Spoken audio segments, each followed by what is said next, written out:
You got the promotion, you're performing well, your team respects you, leadership trusts you.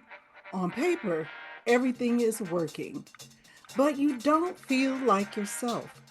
The confident, decisive, unshakable leader everyone sees at work, that feels like a performance. You're managing your emotions one way in meetings, another way at home, another way when you're alone, and you're starting to wonder which version is actually real.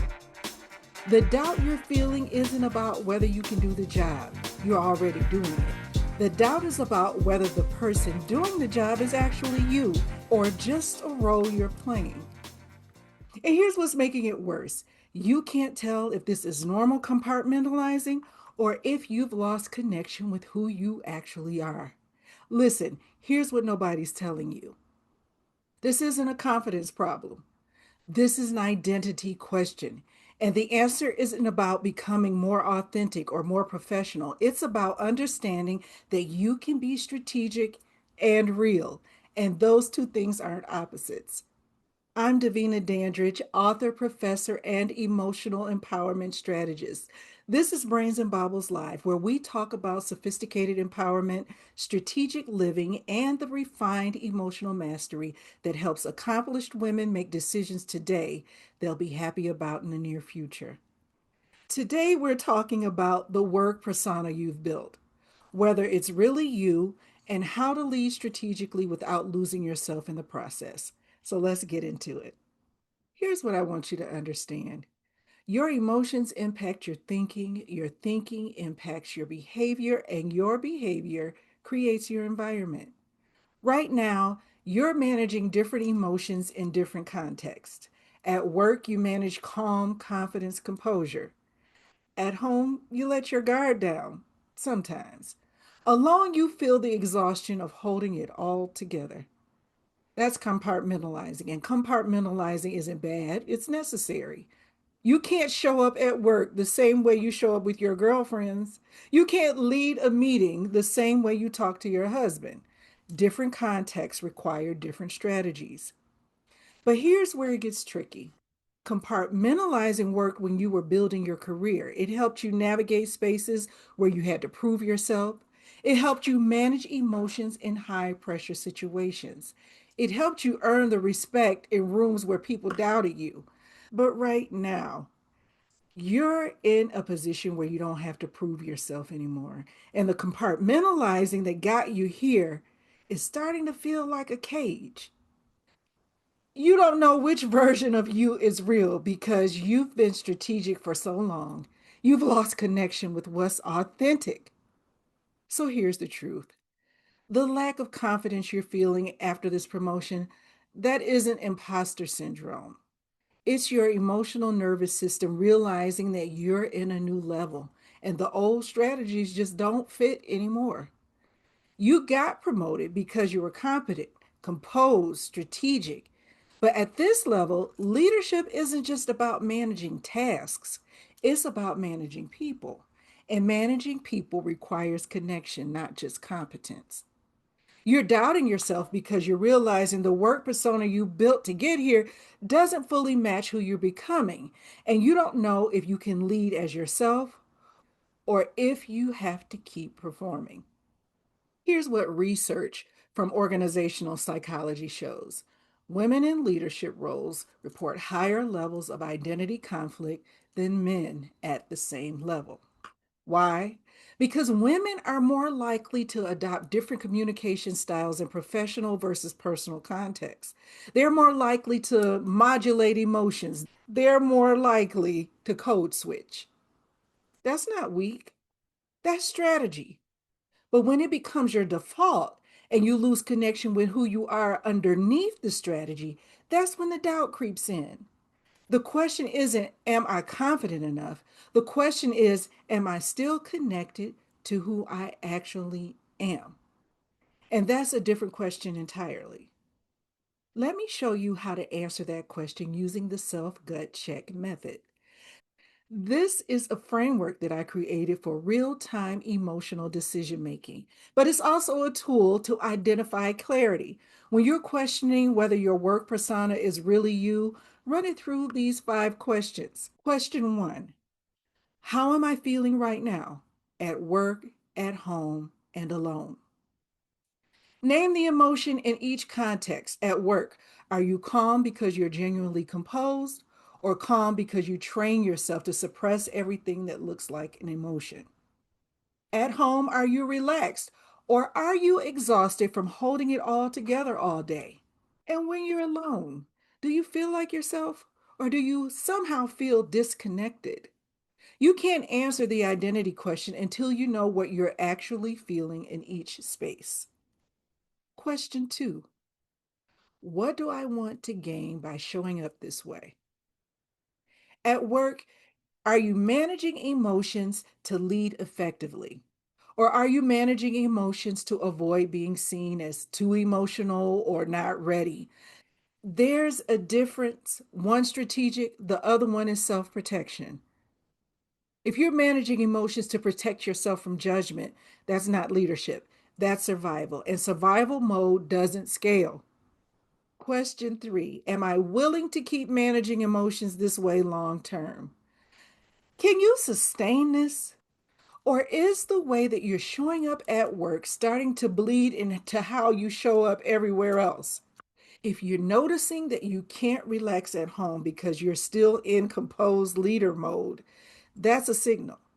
If you're noticing that you can't access your emotions even when you're alone, then that's a signal. Compartmentalizing should be a tool, not a default. If it's become your only mode, it's time to recalibrate. Question number 4: how is this impacting my future self? The woman you're becoming, does she lead from strategy or from self protection? Does she manage emotions to connect with her team or to keep them at a distance? If the way you're showing up now is building walls instead of bridges, you're not building the leadership you want. You're building isolation. Question 5: is this the right approach for this season? What worked at the associate level doesn't work at the director's level. What worked when you had to prove yourself doesn't work when you're already proven. At this level, people don't need you to be perfect. They need you to be present. They need you to be strategic, yes, but they also need to trust you. And trust requires some level of authenticity. The question isn't, should I stop compartmentalizing? The question is, should I compartmentalize differently now that I am at a different level? The self gut check method helps you to see where you're being strategic and where you're protecting yourself. It helps you separate what's necessary from what's just a habit. The emotional sophistication map will help you identify exactly where you're losing connection to yourself, the emotions you're suppressing, and how to lead strategically without losing who you are. It takes 5 minutes. You can access it in the description. Let me tell you something most people don't say out loud. The workplace rewards emotional control, but punishes emotional authenticity. You're not imagining that. It's real. If you show too much emotion, you're too sensitive. If you show frustration, you're difficult. If you show excitement, you're unprofessional. But if you show nothing, you're cold and unapproachable. You can't win by trying to be perfect, so just stop trying. Here's the reality: managing emotions at work doesn't mean suppressing who you are. It means choosing strategically which emotions to express and when. You don't have to share every emotion, but you do have to stay connected to them. Because if you suppress them at work for so long that you can't access them at home, you are not managing emotions. You're losing yourself. Failure at this level is visible. At the associate level, mistakes were private. At the director level, everyone sees them. Your team sees them, leadership sees them, sometimes clients sees them. The visibility makes you cautious. It makes you manage emotions more carefully. And if you're not self-aware, it makes you perform instead of lead. But here's what you need to know: people don't lose respect for you when you make a mistake. They lose respect for you when you pretend you didn't. Authenticity at this level doesn't mean oversharing, it means owning your humanity without apologizing for it. Success at this level requires connection. You can manage your way to the director level, but you can't manage your way to VP. At some point, leadership stops being about what you can do and starts being about how well you can develop others. You can't develop people if you're performing. You can't build trust if you're always composed. You can't mentor someone if they think that you never struggle. The work persona that got you here won't get you where you're going. You're going to have to let people see more of you. Not all of you, but just more of you. You can be strategic and authentic simultaneously. This is the part most women don't understand. You think you have to choose be polished and professional or be yourself. That's a false choice. You can manage emotions strategically without suppressing who you are. You can be composed in a crisis. You can still be real with your team. You can set boundaries without being cold.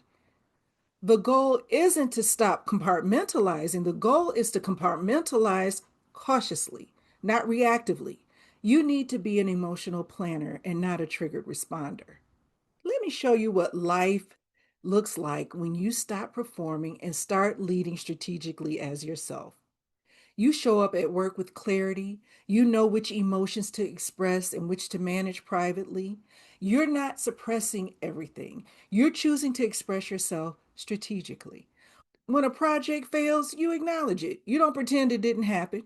You don't spiral in private. You name it, you own it, and you move forward. Your team trusts you more, not because you're perfect, but because you're consistent. You're not performing the calmness when you're actually stressed. You're managing the stress without letting it drive your decisions. They see that you're a strategic thinker. They also see that you're human, and that combination makes you someone they want to follow. You stop feeling like a fraud because you're not performing anymore.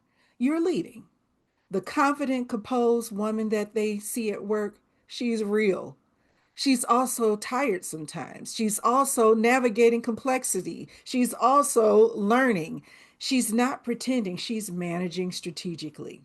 At home, you can relax because you're not in performance mode all day. You're not holding everything together until you get home and collapse. You're connected to your emotions throughout the day. So when you get home, you don't have to decompress from a persona. You just transition the contexts. You build the leadership presence you actually want, not the one you think you're supposed to have, not the one that keeps everyone comfortable, the one that's sophisticated, strategic, and unmistakably you. That's the shift that matters, the emotional, sophisticated woman that you're becoming. If you're watching and thinking, Davina, I need help figuring out who I actually am under all of these emotions, I understand. First, grab the emotional sophistication map. It helps you identify where you're performing versus where you're leading authentically. It takes 5 minutes. The link is in the description. If you still need deeper support, I created the Self Gut Check Method course. It walks you through how to identify your emotions in real time, manage them strategically, and lead without losing yourself. You get video lessons, real case studies, and access to a community doing this work. If you need real time support, Sophie is here. She's a sophisticated emotional strategist built on my frameworks. She helps you process what you're feeling and decide how to show up strategically at work and at home. She's available whenever you need her. The link is in the description. And if you want one on one support, I offer refinement sessions. We'll identify where you're losing connection to yourself and create a strategy for leading authentically without sacrificing credibility. Spots are limited. Link is in the description. Here's what I want you to remember: the doubt you're feeling isn't about confidence, it's about identity. You're questioning whether the work persona you've built is really you or the role that you're playing. And here's what the answer is: it's both. The composed, strategic, confident leader people see at work, that's real. That's you. But it's not all of you. And the more you try to make it all of you, the more disconnected you'll feel. Your emotions impact your thinking impacts your behavior, and your behavior creates your environment. When you use the self-gut check method, you lead strategically without losing who you are. There's a scripture that speaks directly to this. Proverbs 4:23 says, "Keep thy heart with all thy diligence, for out of it are the issues of life." Guard your heart. Stay connected to who you are, because everything you build flows from that place. If you lose connection to yourself, you'll build a career that looks successful but feels empty. You can be strategic and authentic. You can compartmentalize cautiously. You can lead with composure and still be real. That's not a contradiction, that's sophistication. If this resonated, share it with the woman who needs to hear it. Subscribe to Brains and Baubles Live. Grab the emotional sophistication map. I'm Davina Dandridge. This is Brains and Baubles Live. I'll see you on the next one.